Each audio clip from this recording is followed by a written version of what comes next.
Students were grilling meat in a remote forest until they heard that someone had been watching them for an hour. What is scarier? The growl of a beast you can see, or the silence of someone who has been watching you for an hour? Alexei's old 9 roared loudly, rolling over tree roots. It could hardly be called a road. It was more like a path that someone had once cut through the wall of a centuries-old forest. Katya in the back seat gasped when the car shook violently again. She clung to the headrest of the front seat where Lena was sitting. "Lesh, are you sure we're going the right way? Even the GPS isn't working." Katya's voice, always clear and cheerful, now sounded tense. Alexei glanced in the rearview mirror. His usually calm face was focused. "I'm sure. Petrovich gave me directions to this place. He said it's completely deserted, not a soul for miles around." Next to him, in the passenger seat, Maxim grunted. He turned his head lazily, looking at the gloomy pine forest outside the window. "Deserted, huh? Great. Your organization is putting me to sleep, Lesha. At least this will be some kind of adventure." His voice was filled with obvious mockery. Alexei clenched his teeth, but said nothing. The conflict with Maxim had been smoldering since they left Moscow. Maxim, accustomed to comfort and his father's money, never missed an opportunity to tease Alexei about his old car, his attempts to plan everything, and his meticulous calculation of expenses. Lena, Alexei's girlfriend, sensed the tension. She gently touched his shoulder. "Lesha's right, Max. It's better to think everything through in advance than to sit in the woods without matches. At least you won't get bored with me." Maxim grinned and winked at Lena in the mirror. Alexei caught the glance, and his fists tightened even more on the steering wheel. Finally, the forest opened up. They drove out onto a spacious, sun-drenched clearing. On one side, a narrow but fast-flowing river, overgrown with willows, curved around it. It was the perfect spot. Everyone poured out of the car, stretching their stiff legs. The air was thick, smelling of pine needles, river coolness, and rotting leaves. "Wow, this is beautiful," Katya exclaimed, immediately pulling out her phone in a futile attempt to get a signal for her stories. No signal. None at all, she said disappointedly. Victor, who had been silent almost the entire trip, looked around with interest. He took off his glasses, wiped them, and put them back on his nose, as if trying to see invisible details. "There are tracks," he said quietly, pointing to the flattened grass at the edge of the forest. "Wild boar, most likely. Old ones." Maxim snorted. "The boar droppings expert is awake. Relax, Vitya. We came here to roast meat, not write a dissertation." He stretched dramatically and took a shiny hunting knife in a leather sheath out of his huge backpack. With a loud thud, he plunged it into the trunk of the nearest pine tree. "We have to mark our territory." Alexei frowned. "Max, put that away. Don't ruin the trees.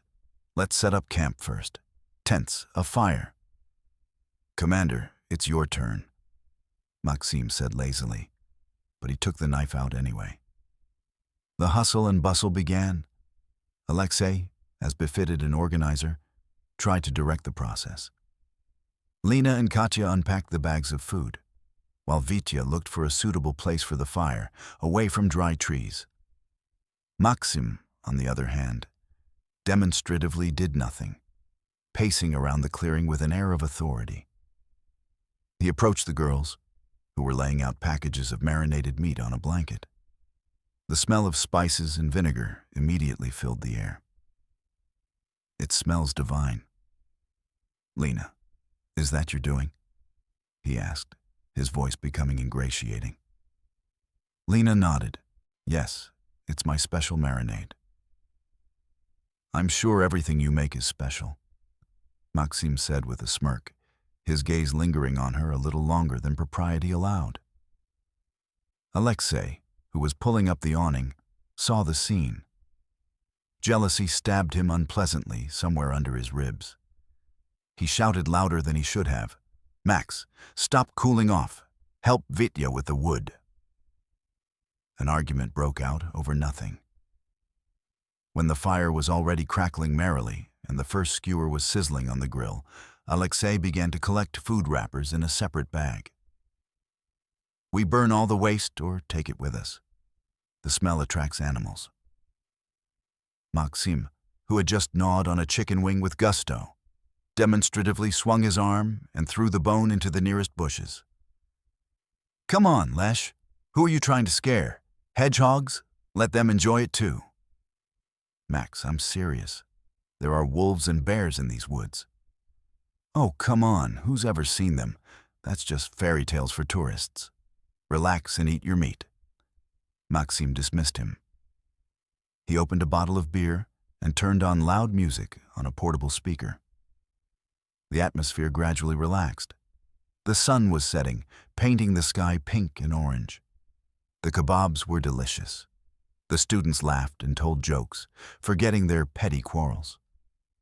Katya, a little tipsy, danced to the music, while Lena watched her with a smile, leaning against Alexei's shoulder.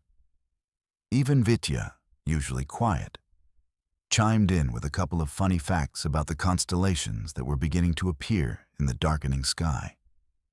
Maxim was in his element. He laughed louder than everyone else, told dirty jokes, and constantly tried to get Lena's attention. At one point, when Alexei went to the car to get a flashlight, he sat down next to her. Lena, don't you think our commander is too serious for an evening like this? You'll die of boredom with him." Lena frowned. "Don't say that. Lesha is just responsible." "Responsible bore," Maxim whispered in her ear. "You need passion fire, not a list of rules for the weekend." He put his hand on top of hers. Lena jerked her hand away just as Alexei returned. He understood everything with a single glance. But before he could say anything, Katya suddenly screamed and froze. "Quiet! Did you hear that?" The music continued to play, but not as loudly. "What is it, Katya?" Lena asked. "There, in the forest. A branch cracked. It was very loud," whispered Katya, her eyes wide open, staring into the inky wall of trees. Maxim laughed. "Katya, it's just a squirrel jumping around. Don't be silly." But Vitya, who was sitting a little way from the fire, suddenly tensed up. He took off his glasses and listened. The music stopped as the track ended, and in the silence that followed, everyone heard it. It wasn't the crack of a branch. It was a heavy, slow step. Someone large and heavy was slowly making their way through the thicket, breaking dry branches under their weight. The footsteps stopped somewhere very close, behind the dense hazel bushes. The group froze. The merriment vanished instantly. Even the confident smirk slipped from Maxim's face. They sat in complete silence, afraid to breathe, and listened to the darkness, which suddenly ceased to be just darkness. It became alive. Someone was in it. Someone huge, and that someone was now standing a few meters away from them, silently watching. A minute passed, which seemed like an eternity. The silence was deafening. Alexei slowly, trying not to make any sudden movements, reached for the axe lying by the firewood. And then a new sound came from the darkness. A low, deep, guttural sigh. Neither a human nor a boar breathes like that. It was a sound that sent a primal chill down his spine, a sound that left no doubt as to who had been attracted by the smell of roasting meat. Vitya, pale as a sheet, whispered with his lips alone. "A bear. It's here. It's been here all this time." There was no panic in his voice, only an icy statement of fact, which made it even more terrifying. Maxim, as if awakening from a stupor, jumped to his feet. Adrenaline rushed to his head, drowning out his fear. Wanting to show that he was in charge, he grabbed an empty bottle from the ground and shouted, "Hey, who's there? Get out of here!" and threw it into the darkness. The bottle hit the tree trunk with a loud bang. In response, a muffled, angry growl came from behind the bushes. Then a shadow slowly stepped into the clearing lit by the bonfire. It was huge. Thick brown fur, powerful paws with claws capable of tearing steel, and small, intelligent eyes that studied the people frozen in terror. The bear stopped, raised its massive head, sniffed the air, and looked at them again. It showed no aggression. It was the pure curiosity of a predator who had come to check who was in charge of his territory. But the 5 pairs of human eyes saw before them not a curious animal, but the embodiment of their own death. Panic broke through the paralysis. Katya quietly began to cry, covering her face with her hands. Alexei, trying to take control of the situation, hissed, "Quiet, don't move. Slowly, slowly, move toward the river." But no one listened to him. Maxim, intoxicated by his own false courage, made a second, fatal mistake. He grabbed a long, smoking stick with red-hot coals at the end from the fire. "I'll chase it away," he shouted, and waving the burning stick like a torch, took a step toward the beast. The bear couldn't stand it. He took it as a direct challenge. The curiosity in his eyes gave way to rage. He lowered himself onto all 4 paws, the hair on his neck stood on end, and a roar escaped from his mouth that shook the ground. He took a few steps forward, and at that very tense moment, from the other end of the clearing, from the bushes near the river, a thin, plaintive squeak sounded. Then another. 2 small, clumsy bear cubs ran out into the clearing, hobbling. They looked fearfully at the fire and the people. Alexei's heart sank. He understood everything. This was not just a chance encounter. It was a disaster. Because following the cubs, she appeared from the same bushes. The second bear. She was larger than the first beast. Her movements were sharp and nervous. She saw her children. She saw the people. She saw the male who dared to approach her brood. And she saw the man with fire in his hand. At that moment, her entire universe contracted into a single task: to protect. The male, who had been here first, immediately let out a conciliatory sound at the sight of the enraged mother and, backing away, disappeared into the forest. The students were left alone with the most dangerous force in the forest. And at that moment, drowning out the cries and crackling of the fire, a roar rang out, full not of curiosity, but of pure, maternal fury. The female bear lunged at them. Before we continue, let us know which city you are from. We are interested to know where our videos are being watched. Don't forget to subscribe to the channel and leave your rating. This motivates us to make new and interesting videos. Well, let's begin. Chaos erupted in an instant.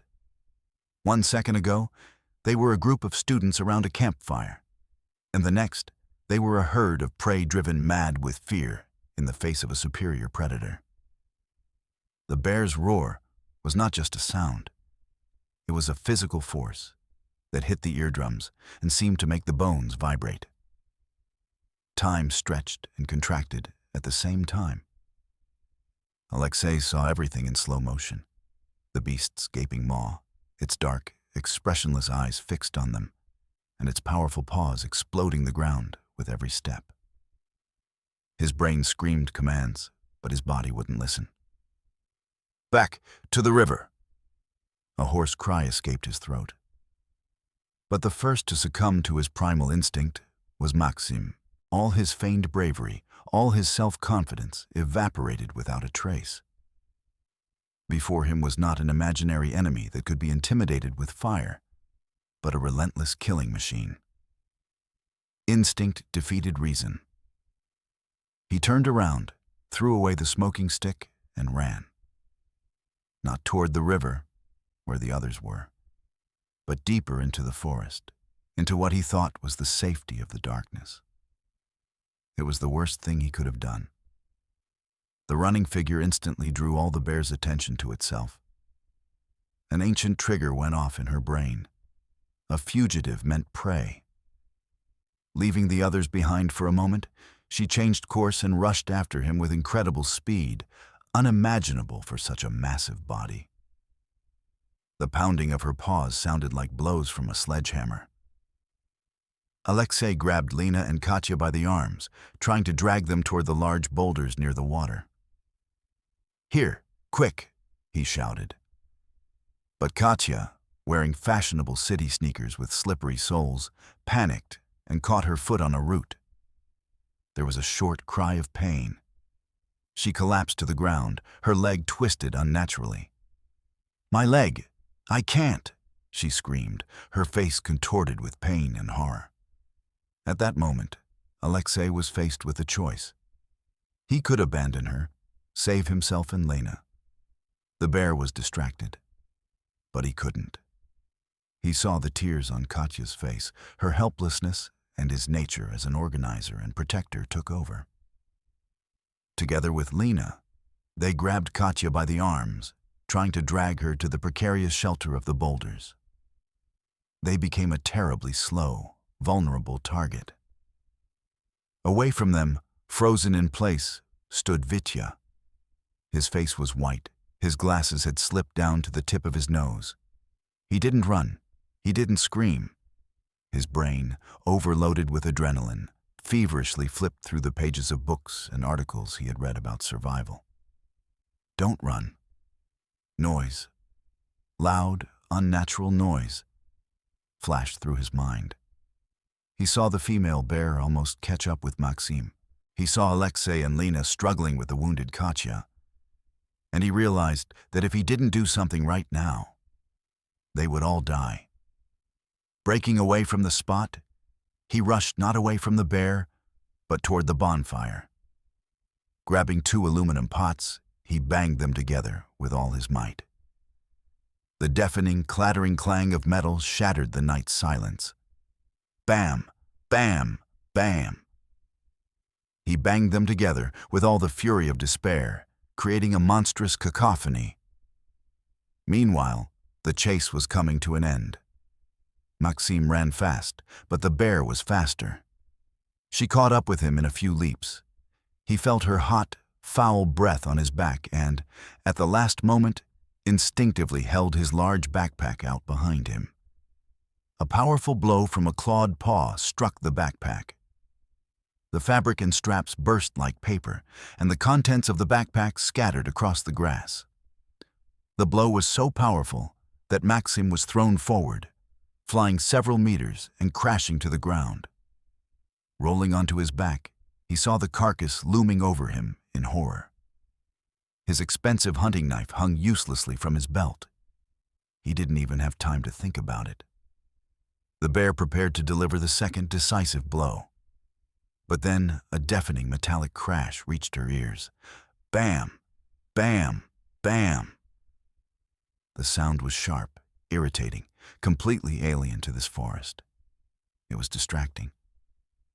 The bear froze for a moment, turning her head toward the fire. Maxim, lying on the ground, was no longer a moving threat.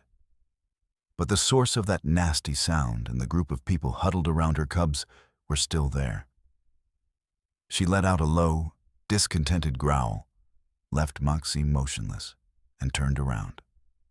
Now she slowly, deliberately, moved toward Vitya and the others. Her intentions were clear. She was going to eliminate the main threat. Alexei and Lena had already dragged the crying Katya behind a large boulder. They were trapped. On one side was a rocky cliff. On the other, a fast-flowing cold river. And in front of them was an enraged mother weighing 300 kilograms.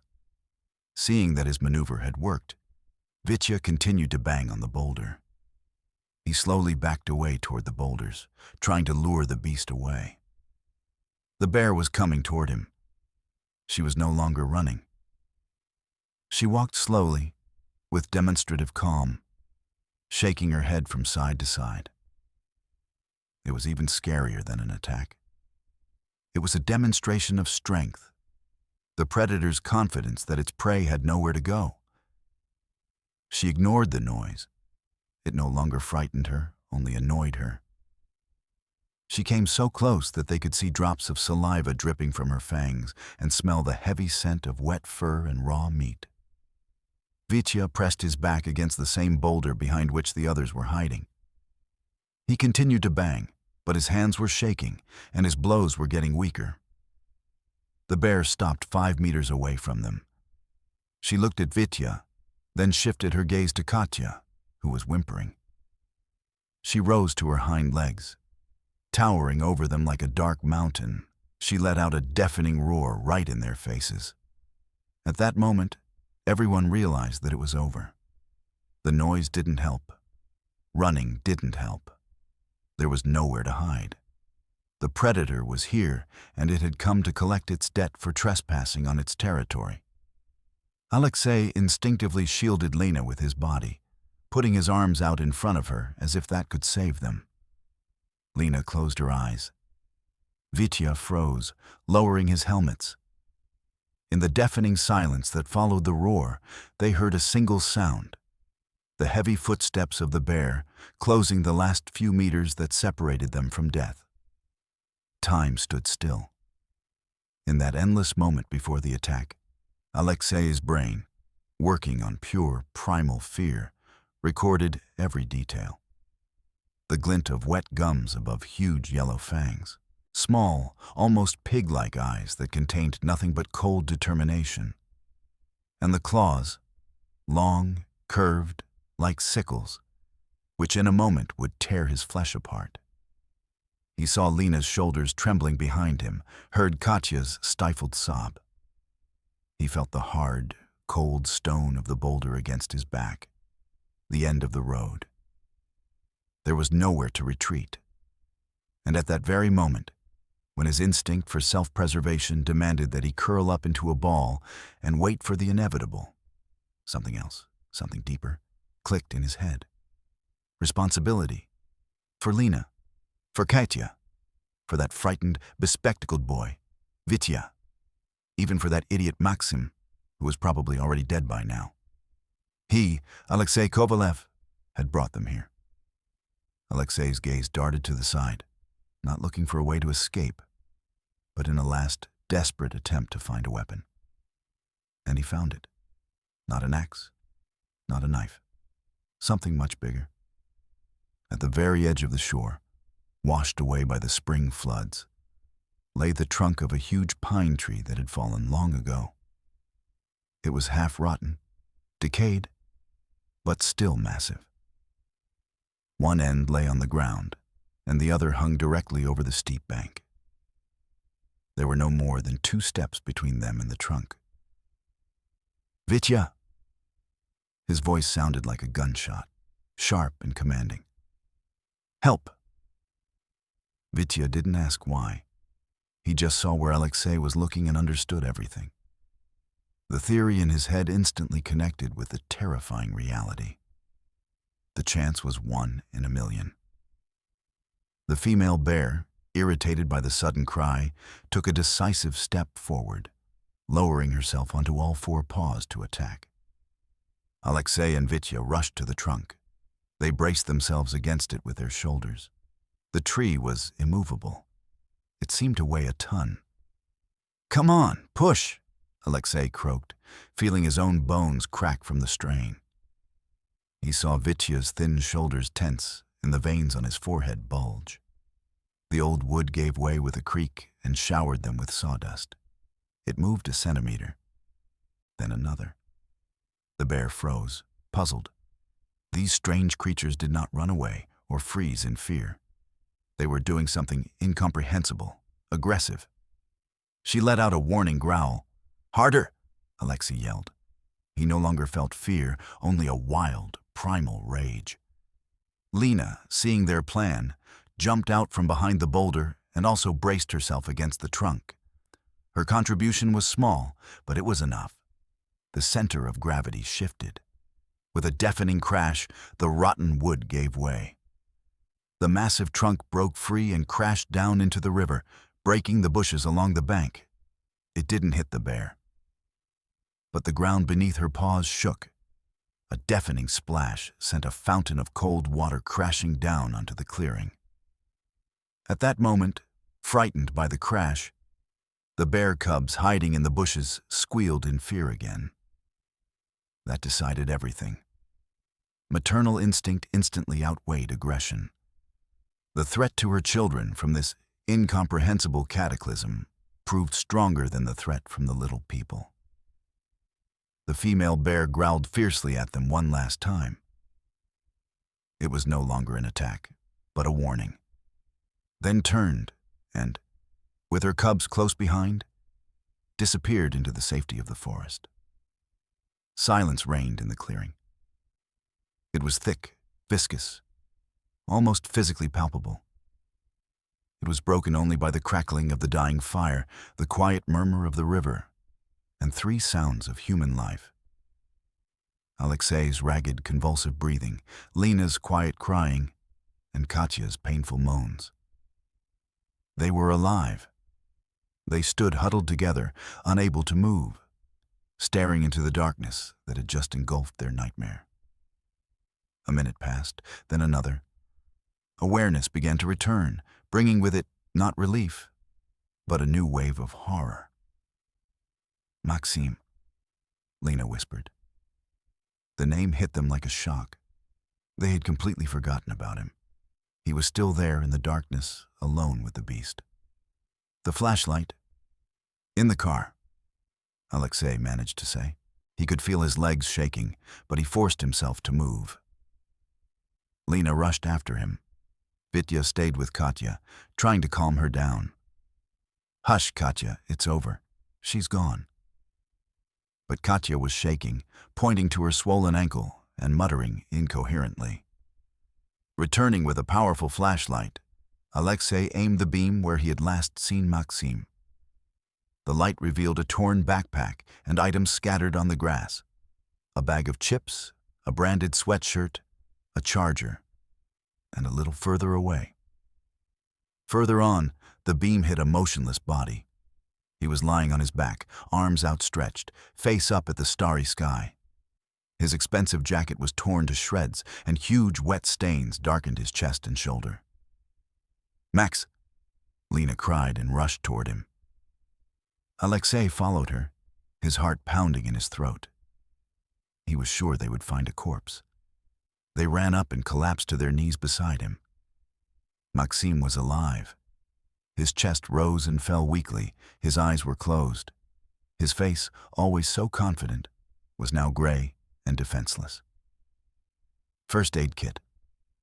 Lena, the first aid kit is in my backpack, Alexei commanded. Lena, whose parents were doctors, acted quickly and calmly. She tore off the remains of his jacket. Underneath, on Maxim's shoulder and forearm, were 4 deep, jagged wounds from the bear's claws. Blood soaked through all his clothes and continued to ooze, mixing with the dirt. "It's bad," Lena whispered, her voice trembling. "It's very deep. It looks like the artery isn't hit, but he's losing a lot of blood." She took bandages and antiseptic from the first aid kit. As she tried to clean and bandage the wounds, Maxim groaned and opened his eyes. His gaze was cloudy and unfocused. He tried to say something. "Quiet, don't talk," Lena said, trying to tighten the bandage. But he kept moving his lips insistently. Alexei leaned closer. "Ribs," Maxim croaked. "Breathe. It hurts." He coughed, and pink foam appeared on his lips. Lena froze, her face white with horror. She looked at Alexei with a gaze that held no hope. The blood on his lips after the blow to the chest could only mean one thing: internal bleeding, a punctured lung, and that was a death sentence. They could bandage the external wounds, but they couldn't do anything about what was happening inside him. They were hundreds of kilometers from the nearest hospital, without communication, in the middle of a forest at night, where wild animals still roamed. And their friend was dying in their arms, choking on his own blood. The word sentence hung in the air, suddenly becoming tangible and heavy, like a tombstone. Lena looked at Alexei, and in her eyes, he saw the reflection of his own despair. Everything that had happened before, the fear, the struggle, the adrenaline rush, had been a battle they had miraculously won. But this was different. This was a slow, inevitable fading away that they could only watch. No, Alexei exhaled. It was not a question or a statement, but a simple, animalistic refusal to accept reality. No, we'll get him to the car. I'll drive to the nearest village and call for help. Lesha, we won't make it, Lena said quietly but firmly, keeping her hands on Maxim's wound as if trying to hold his life inside. His ribs are broken. A shard probably punctured his lung. Every movement, every jolt is another gulp of blood into his lungs. We'll kill him on the way. So we're just going to sit here and watch him die? Alexei exploded. His voice broke into a cry full of helpless rage. He jumped to his feet and began pacing the clearing, clutching his head. The leader, the organizer, the man who always had a plan. Now he had nothing. He looked at the fire, at the ravaged camp, at Vitya, who was helplessly supporting the sobbing Katya. They were all looking at him. They were waiting for a decision. But there was no decision. Vitya carefully sat Katya down and leaned her against a boulder, then approached them. He adjusted his glasses, his face serious and focused. There was no fear left in him, only cold analysis. I looked at the map while you... He faltered. While you were with Maxim. We've gone too far. The nearest settlement marked on the map is 40 kilometers away on this so-called road. There will be no communication for at least another 30 kilometers. The terrain is hilly. Each of his words was a nail driven into the lid of their coffin. 40 kilometers. With 2 wounded, one of whom is unfit for transport. At night. In the forest with bears. We need to split up, said Alexei, his voice hard and determined. I'll go for help, alone. I'll get there faster. You're not going, Lena replied just as quietly, but just as firmly. You don't know the way. You're exhausted. What if she comes back? What will we do? No. Our only chance is the car. Maxim groaned again. He opened his eyes, his gaze more focused. He looked around at the faces bent over him. Lena, he whispered. I'm here, Max, I'm here. She leaned toward him, brushing the sweat-stained hair from his forehead. The keys to my apartment under the doormat. Tell my parents. Each word came with incredible difficulty. He tried to breathe, but only a gurgling wheeze escaped his throat.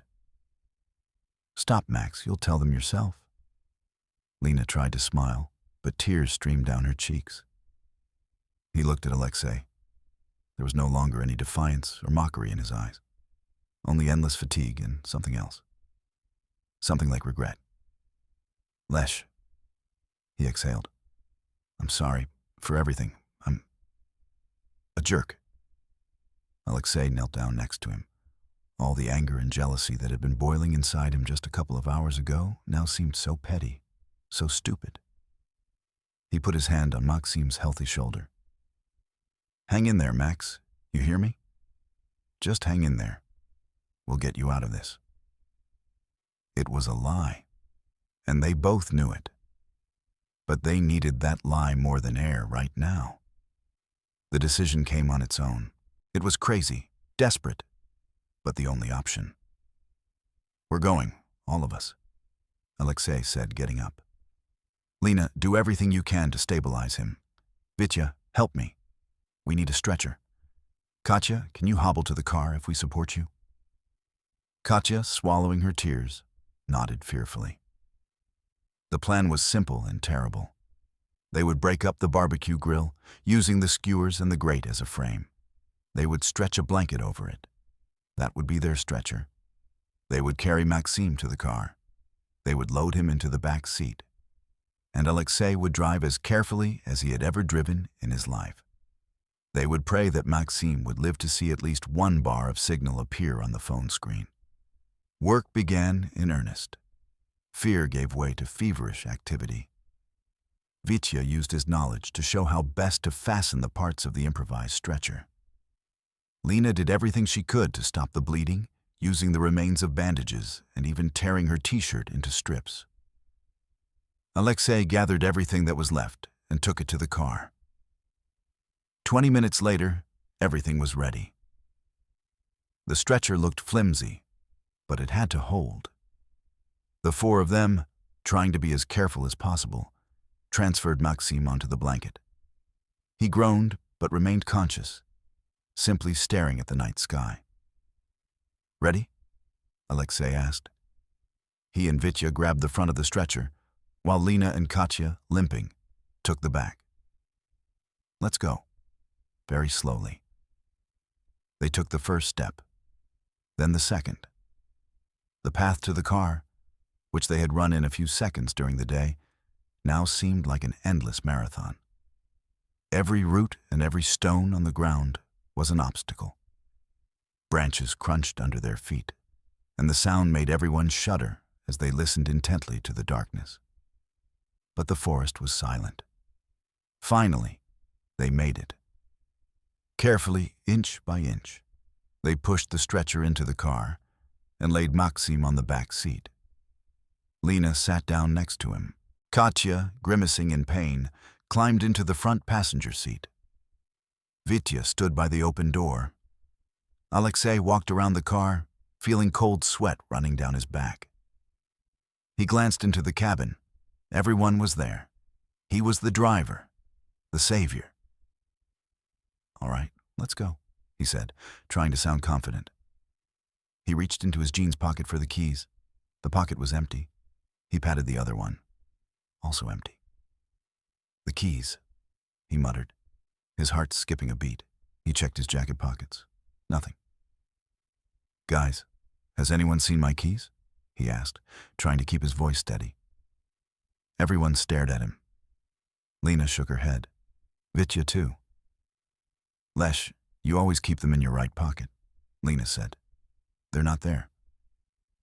A cold, clammy wave of terror began to rise from the pit of his stomach. He frantically tried to remember. When had he last taken them out? When he opened the trunk? Then he put them back in his pocket. He was sure. Or was he? Maybe they fell out when he was dragging Katya, or when they were pushing the log. "Flashlight," he barked. Vitya handed him the flashlight. Alexei began to search the ground around the car with the beam, then the path they had carried Maxim along. He returned to the fire, looked under the bushes, his breathing becoming more and more ragged. Nothing. The keys were nowhere to be found. And then it dawned on him. A memory, bright as a flash of lightning. He hadn't put the keys in his pocket. When all the commotion with the camp had started, he had hung the bunch on a carabiner, on Maxim's backpack strap, so he wouldn't lose them. The backpack that the bear had torn to shreds there in the darkness, on the other side of the clearing. He slowly lowered the flashlight. He looked at his friends, at their faces full of hope and fear. He looked at the car, their only chance of salvation, which had now turned into a useless iron box. And he realized that their nightmare was not over. It had only just begun. The silence that followed Alexei's realization was worse than a bear's roar. It was filled with the crackling sound of shattered hopes. 4 pairs of eyes looked at him, waiting for a denial, a miracle, anything but the terrible truth frozen on his face. "The backpack," he managed to say. The keys were in Maxim's backpack. Lena was the first to understand the full extent of the disaster. She covered her mouth with her hand to keep from screaming. Katya, sitting in the car, began to cry quietly, her shoulders shaking with silent sobs. Vitya took off his glasses and rubbed his eyes, as if trying to erase this impossible reality. "There." His voice was barely audible. "They're there, in that spot." All eyes involuntarily turned to the darkness, to the other end of the clearing, to where the beast had caught up with Maxim, to where a torn pile of rags lay, among which, perhaps, a small piece of metal glinted, separating them from salvation. But this place was no longer just part of the clearing. Now it was the beast's territory, a place marked by its scent, its fury, and the blood of their friend. Returning there was tantamount to suicide. "I'll go," said Alexei.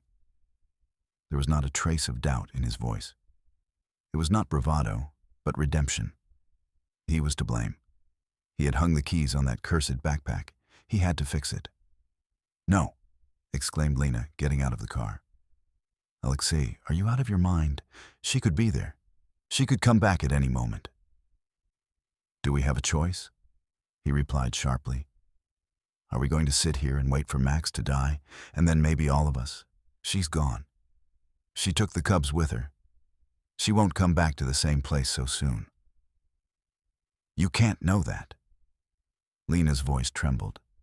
"This is madness." "The greatest madness is to do nothing," Vitya interjected. He put his glasses back on, and his gaze was steady. "Alexei is right. This is our only chance. But he won't go alone." He looked at Alexei. "We'll go together, with a lantern and something to defend ourselves with." "What?" Lena smiled bitterly. "Sticks. We saw how well that worked." "With noise," Vitya replied. "She's afraid of loud, unnatural sounds. The pots are still intact. And also, the axe." He pointed to the axe stuck in a log by the fire. The plan was simple and absurdly terrifying. Alexei would go with the lantern and the axe. Vitya would take the 2 pots, ready to start banging loudly at any moment. Their task was to get to the backpack, find the keys, and return. They had only a few minutes before luck turned its back on them completely. Lena and Katya were to stay in the car, lock all the doors from the inside, and wait. "If anything happens to us," Alexei began, but Lena interrupted him, clutching his arm. "Nothing will happen to you. Do you hear me? Just come back, quickly." He squeezed her hand tightly, looked her in the eyes, and then turned decisively. Vitya was already waiting for him with the pots in his hands. Alexei pulled out his axe. The weapon seemed like a child's toy against the force that dwelled in this forest, but it gave him at least some confidence. "Ready?" Alexei asked. Vitya nodded silently. They stepped out of the circle of light cast by the car's headlights into the shimmering, hostile darkness. Each step echoed with the hollow beat of their hearts in their ears. The flashlight picked out familiar and therefore even more terrifying details from the darkness. Trampled grass, broken branches. The air seemed thick and heavy, filled with the smell of blood and fear. There were Maxim's scattered belongings. Alexei slowed his pace, shining the flashlight on the ground. He was afraid of what he might see, but apart from some rags and a few packs of cigarettes, there was nothing. Finally, they saw him. His torn backpack lay a few meters ahead. Stop, Alexei whispered. I'll go. You stay here. If you hear anything, knock and run to the car. Vitya nodded, his knuckles white on the handles of the pots. Alexei took a deep breath and moved forward, raising the axe high. Every rustle in the forest made him flinch. It seemed to him that dozens of small, evil eyes were watching him from behind every tree. He approached the backpack. It was a terrible sight. The thick fabric was torn, as if it had been cut with giant blades. Alexei dropped to one knee, trying not to step in the large dark puddle nearby. He began to carefully sift through the scraps, shining his flashlight.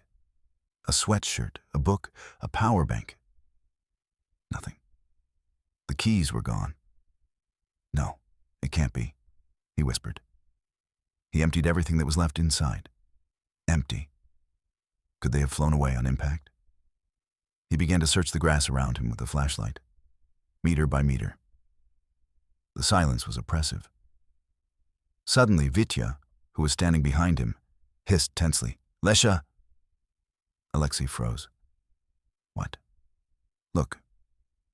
Vitya pointed to the side. Alexei slowly turned the flashlight in that direction. The beam of light slid across the grass and stopped.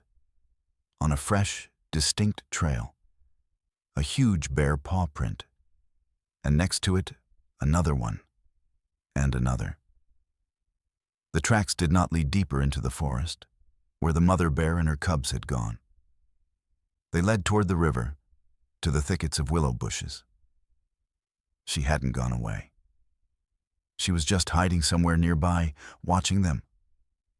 And at that moment, they heard it. A loud, distinct crack of a branch very close by, in those very bushes. Alexei's heart sank. He quickly pointed the flashlight at the source of the sound. 2 tiny dots flashed in the darkness, reflecting the light. 2 eyes, but they were too low for an adult bear. And then, staggering out of the bushes, one of the cubs appeared. It was alone, without its mother. It looked curiously at the light, let out a quiet, questioning squeak, and took a few steps toward them.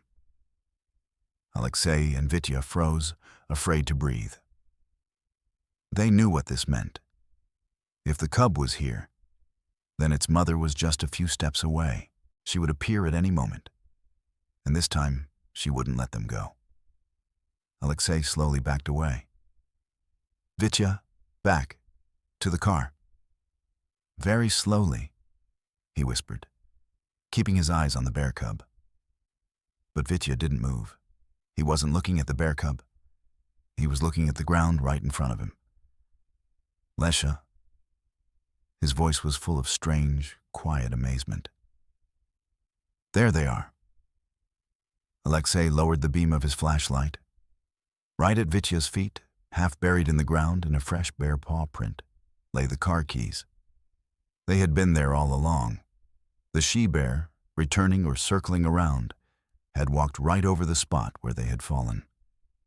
She had left them the keys and her paw print as a final warning. Without a second thought, Vitya bent down and grabbed them.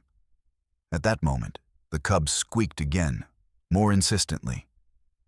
And from the thicket of willows came a low, guttural growl in response. She was coming toward them. "Run!" Alexei yelled. They took off.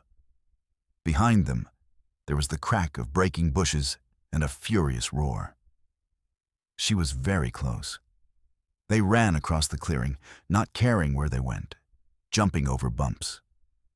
The light from the lantern darted about, catching the trunks of trees in the darkness. The headlights of the car were already visible. Lena and Katya were shouting something from inside. Alexei was running slightly ahead. He turned around and saw Vitya stumble and fall. The helmets flew off with a clatter. The bear was already a few meters away from him. Without hesitation, Alexei turned around and threw the heavy axe at the beast with all his might.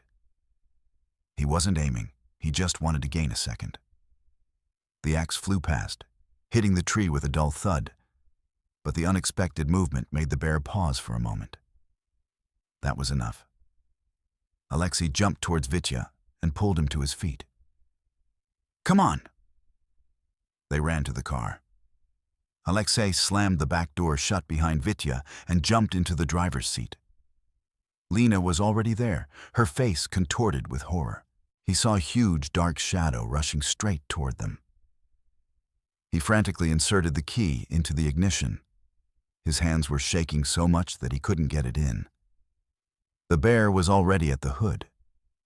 She stood up on her hind legs, her muzzle right in front of the windshield.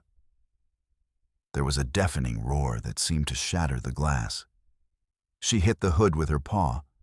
There was a screech of metal. Alexei closed his eyes and turned the key. The engine coughed, but didn't start. She struck again, this time on the roof. The car rocked. He turned the key again. The engine roared. Without waiting for it to warm up, Alexei pressed the gas pedal to the floor. The car lurched forward, kicking up clods of earth. The bear jumped aside. Alexei swerved the wheel, steering the car onto a forest road. In the rearview mirror, he saw the dark silhouette of the beast standing in the middle of the clearing for a few seconds, then disappearing into the night. They had escaped. They were on their way. In the back seat, Maxim was wheezing, Katya was crying quietly, and Vitya was breathing heavily, clutching the rescued keys to his chest. Lena stared at the road, her hand resting on Alexei's shoulder. They were driving into the unknown, broken, wounded, scared to death. But they were alive, and they were together.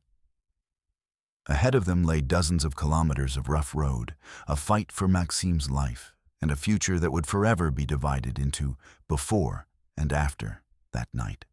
But now, under the roar of the old engine carrying them away from this hell, for the first time in many hours, it seemed to them that they might have a chance.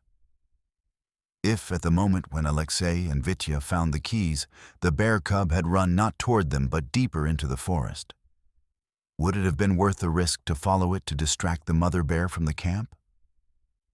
Or should they have run to the car?